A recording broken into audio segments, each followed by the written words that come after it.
Belinda, I was just saying, a pretty comprehensive win, Ben. And I think it was a step up from the game the other day against Canada. What do you saw it? Yeah, so we had a pretty firm talking at half time, but they knew it wasn't probably up to standard at half time. But obviously, testing conditions, but we trained in that, we were prepared for that. So, overall, pretty happy, and obviously, to keep them to 0 was the main objective at half time, and in the end, very happy. In that second half, you mentioned 52 points. Well, it was. What was the message during the break? Just be very direct in how we played, and we didn't execute how we wanted to at the start of the game. We talked about starting well. We didn't start that well, and obviously to their credit, they put their heads down and executed quite well in the second half. Next up is obviously a game against England. To finish first, obviously you're going to have to beat the hosts. How much of a challenge is that going to be, and does this victory give you a massive boost ahead of that game? Oh, definitely. Going 2 from 2, that was the main objective going into the World Cup, and now that we can move on to the next stage of round 3. I know these girls have got very, very fond memories of Port Moresby in 2019, so we'll certainly talk about that at some stage, but we're here now in the World Cup, and basically we've talked about competing the whole time since we've been here, and they will compete against England on round 3. 4 tries for Belinda today. How great was that performance, especially in that second half? Very, very happy for Belinda, and obviously for the whole group, but obviously Belinda's a talent, and she certainly deserved the 4 tries, and I'm really happy with her. Belinda, have you got a place to put that medal at home? I mean, after that performance, it's going to be great, wasn't it? Yeah, I'm going to give it to myself. Just watching it, I'm so proud. And just what are your thoughts during that game? I mean, to score 4 tries in any game is a massive feat, but you seem to tear the side to limb from limb out there. Yeah, it was through the teamwork, and I had to score this 4 try. I'm happy for my girls too, my teammates. It was through the teamwork that I had to get this woman of the match too and score the try as well. How old is your son? It's 4. It's 4. Yeah, and he's watching at home. He's watching at home. Yeah. Do you speak to him? Yep. Before the match. It must be hard to leave him at home. Yep. Come here, so it's obviously worth it.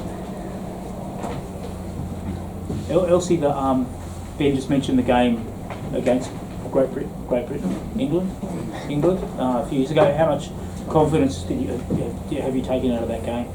Oh yeah, like you said, we've beaten them in PNG, I think 4 years ago, and that's 4 years ago. So coming into this game, they're a strong side. So like you said, we have to go back and work hard on what we have to work on. This game, going into this game, the first half, we didn't play the way we're supposed to play, and we had a really good half time, and going back we stick to just simple plays, and we got the win. So just looking forward to that game. And also you scored a try as well yourself. I think this is your first of the tournament. You must have been very happy with that. Yeah, that's my first World Cup, and I think everyone would be excited if they scored the first try in the World Cup. So yeah, that was my first, and just excited that I get to score my first World Cup try as well. And Ben, how much do you think this PNG team has come on since 2019, since that last game against England? How much of a better team are they now compared to then? Yeah, obviously that was a fair win in Port Moresby in 2019, but absolutely they've come on leaps and bounds, I think, and more so internally as a group. I think they're starting to understand that to be at that elite level, you have to have certain standards, and they're starting to buy into that part, which we've been trying to create within the group. And as Belinda alluded to, she's talking about her teammates more so than herself. And, that's what we've all been talking about. For this campaign to be successful, it's going to be a squad basically to compete and to execute. So they've done really well. And obviously England knocked PNG men's team out of the World Cup earlier today. Is this an opportunity to set the record straight? And you're obviously flying the flag for PNG now for the rest of the tournament. Yeah. We spoke about how we, if the first couple of games, if we competed and got the results, you'll change the face of rugby league in PNG, and they're going to do that. And now it's up to them how far they want to go from here. How much impact do you think it can have? Oh, huge.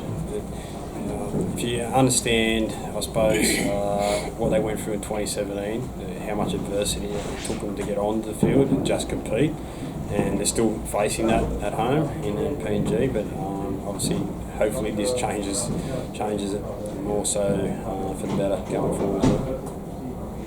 How much motivation do you have to sort of spoil the English party? Oh, it's not going to be a secret. Like, we're here to spoil the party for sure. So, obviously, we'll put our best foot forward, and obviously, I think more so pressure on them. There's no pressure on us, so we'll be looking forward to the challenge. Is there any added motivation from the men's result today to get one back for PNG on the board? Possibly from the female within the team, but not from my point of view. But it'll be more so we're here to do a job, we're here to enjoy ourselves, here to compete, as I mentioned, and we'll put our best foot forward and see how we go. How are you going to handle England? They're coming with some big threats all over the park. How are you going to handle that compared to that? Yeah, I think it's more so going to be about us, where we know how we execute.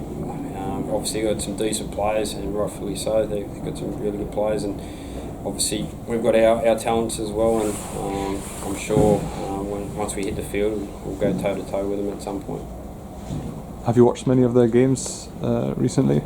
Yep, watched both today. Watched today's and the one before. Obviously, they're scoring plenty of points, but now they've got to face some adversity around some attack and defence. So hopefully we get our own share of the ball. We can ask some questions and see what they come up with. And also a couple of efforts today for Tara Moxon, who obviously came to the PNG side. Could you tell us something about her impact in the short space of time in the team? Because she obviously plays for Leeds Rhino. She's obviously based here. So just wondering what you think of her. Yeah. So obviously, unfortunately, we had Joanne Laguna went home, and obviously it was a pretty easy fit for Tara to come in. She played in the Super League, had the experience, and lived in Leeds, so it was quite an easy fit straight away.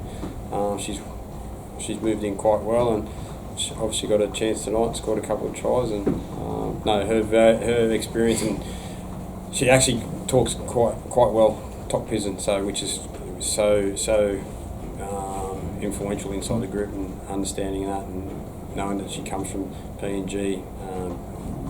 She's fitted straight in, to be honest. And obviously she's a grand final winner now, isn't she, with Leeds Rhinos, so she's got that big game experience as well. Yeah, so it's going to be a few selection headaches, but that's how we wanted it. And then the girls understand it within the group. They had to compete on the field today, but they have to compete for their spots as well. So that's one thing they've tried to deal with internally as well, and they're starting to understand that as well. Just a word on your opponents today, still a developing nation, but they asked questions, didn't they? Absolutely. So I've watched all two games, and then watched the trial against France. They're obviously a developing nation like PNG, but they're just at a different stage. So the female game's only going to grow bigger and better. So they're going to be much better for this experience going into the 25 World Cup. So like all other teams, but definitely those developing countries like Brazil.